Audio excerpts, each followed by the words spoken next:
लंबाई चौड़ाई जान रहे हैं, इसका परिमाप हम निकालेंगे। ठीक है, अब देखते हैं कैसे निकलेगा।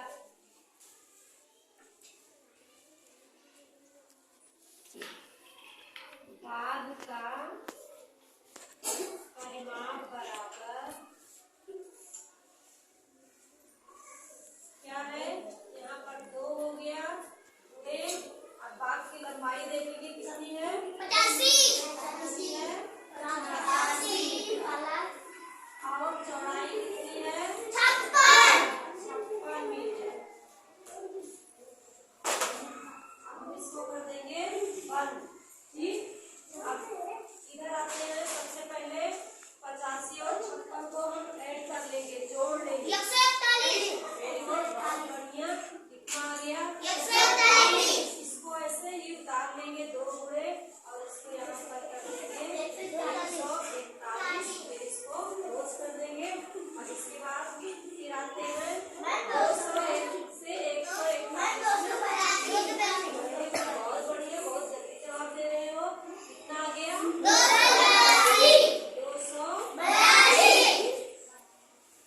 मीटर। भाग का परिमाप कितना आ गया, 282 मीटर। ये हो गया आपका आंसर। क्या आपको आसान लगा?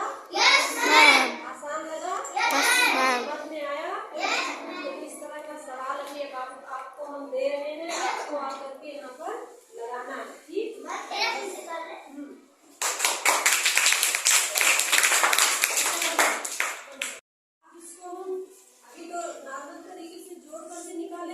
अब हम दिखा रहे हैं कि इसको सूत्र में कैसे रख के निकालेंगे।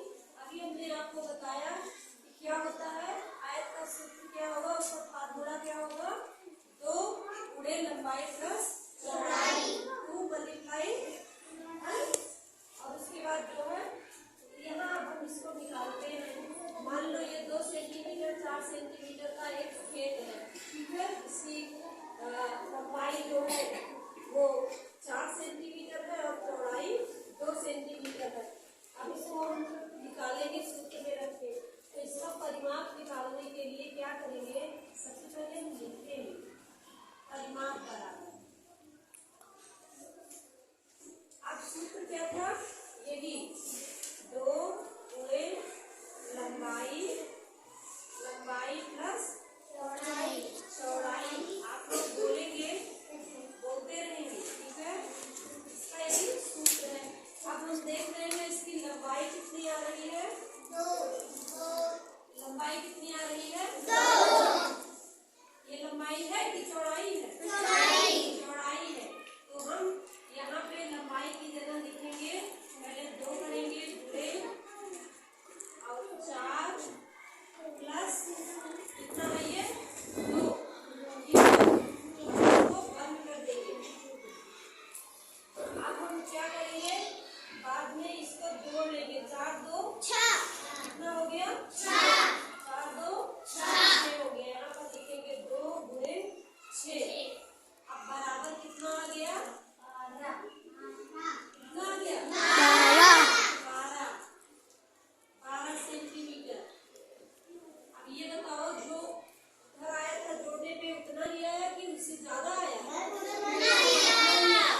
वो आसान है कि ये आसान? ये आसान। आपको फार्मूला याद हो जाएगा तो अभी जो है अभी आप समझ जाओगे जब, तो ये लगाना आसान हो जाएगा। बस कुछ नहीं करना है, जितनी लंबाई है उसको लंबाई में और चौड़ाई को चौड़ाई की जगह पे रख दोगे। और सबसे पहले आप लोग जानते हो ना, जब ब्रैकेट होता है तो सबसे पहले उसको हल किया जाता है ना। तो सबसे पहले हम इसको जोड़ लेंगे और इसके बाद इसका गुणा कर लेंगे। आ गया, समझ में आया? आ गया? Very good. आज आपको इसी तरह के एक सवाल और देते हैं और किसी और से लगवाते हैं। तब तक आप लोग बताया था कि जैसे मैंने T बनाया था यहाँ पे ना, और इसकी अलग अलग माप की, उसमें अलग अलग माप को आपने जोड़ करके लिख दिया था। तो कल आप लोगों ने इतना सीखा था और अब आज आपको सिखाएंगे कि किस तरह से वर्ग और आयत का परिमाप आप लोग निकाल पाओगे फार्मूले से, सूत्र से। सबको जोड़ना नहीं पड़ेगा, बस थोड़ा सा आप सूत्र में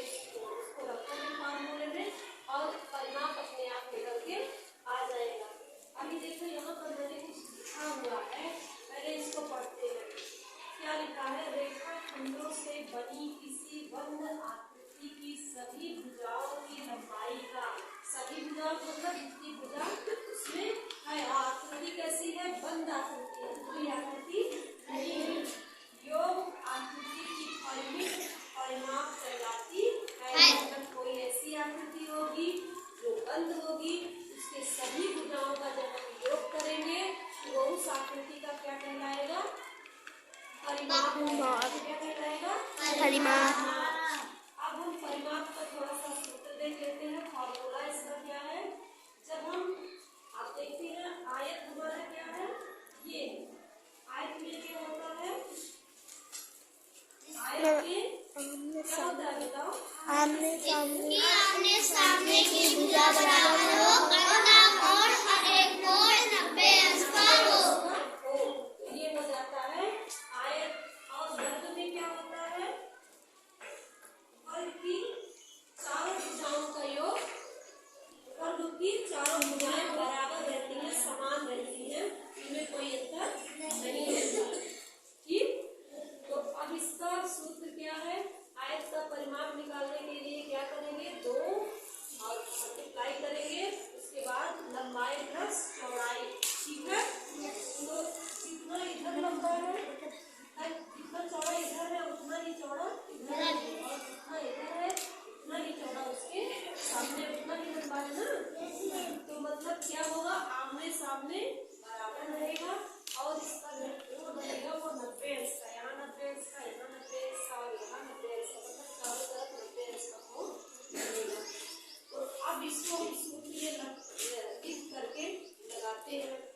जैसे मान लो ये हो गया हमारा, मान लो चलिए हम दूसरा एक आयत बना लेते हैं और इस आयत का परिमाप हमें निकालना है। मान लेते हैं कि इसकी लंबाई, ये जो है चौड़ाई जो है 2 सेंटीमीटर है। कितनी है? 2 सेंटीमीटर। और ये 4 सेंटीमीटर। 4 सेंटीमीटर। अब अगर हमको नहीं आ रहा है तो इसको हम 2 जोड़ेंगे, 4 जोड़ेंगे, फिर 4 जोड़ेंगे, फिर 2 जोड़ेंगे, इस तरह से जोड़ते जाएंगे। जैसे पहले हमने आपको बताया था कि आपने कैसे जोड़ा, ऐसे किया। परिमाप निकालने के लिए परिमाप बराबर क्या किए थे आप? 2 + 4, मतलब यहाँ पर 2 centimetre plus 4 centimetre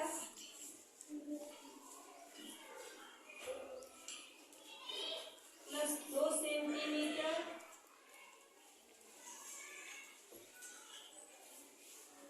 plus 4 centimetre, ऐसे ही जोड़ा था हमने ना। कितना आया? 2 4 6 हो गया, 6 2 8 और 8 4 12। कितना हो जाएगा? 12 की माप लेंगी सायना, कितना कदम है? वहां से वहां तक चल के दिखाओ, देखो कितने कदम में पहुंचती हो। 8 कदम। अब आप मापो।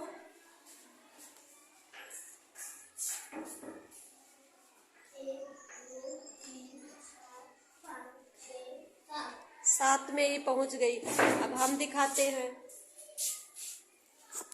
कि हम कितने कदम में पहुंच गए हैं। 1 2 3 4 5 6 कदम, 6 से थोड़ा सा ज्यादा है।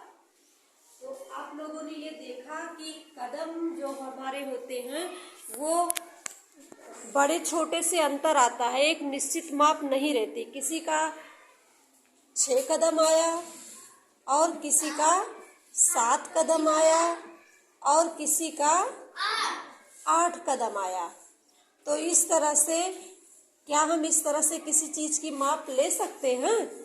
बोलो, नहीं ले सकते ना।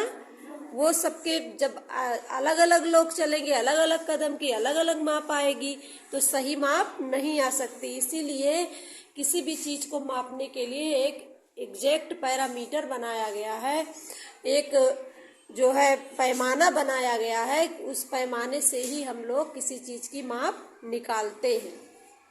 तो इसीलिए अब हमारी ये पटरी है, पटरी से हम इसको नाप करके दिखाएंगे स्केल से। हाँ, इसको नाप के दिखाएंगे कि कितना है। अब इसको कोई भी, हाँ जल्दी जल्दी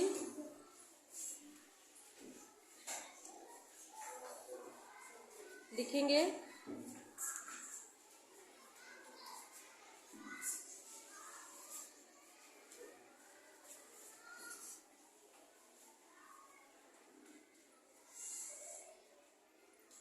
कितना आया?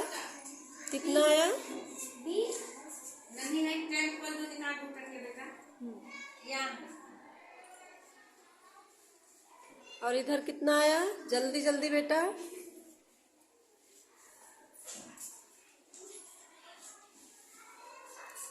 अब दूसरा कोई आएगा, इसकी माप लेगा, उस पटरी से माप लेना है। वही उसी कागज को फिर से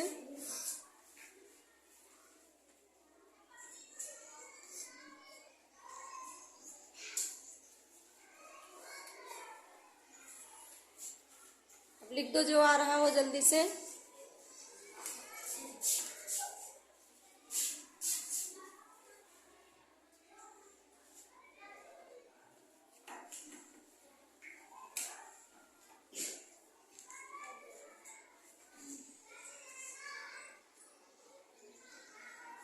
अब उधर वाला देखो, उस साइड वाला, उसकी माप लो।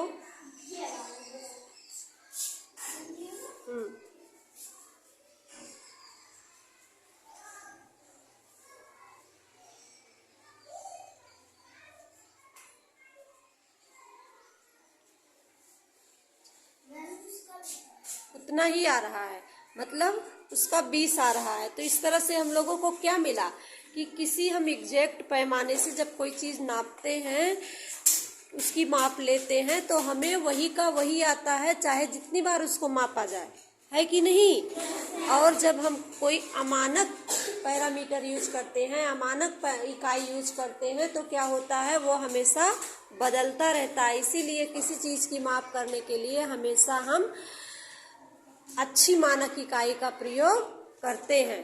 समझ में आया? अब चलते हैं इस चैप्टर को अब आगे बढ़ाते हुए आप लोगों को परिमाप निकालना सिखाएंगे, ठीक है।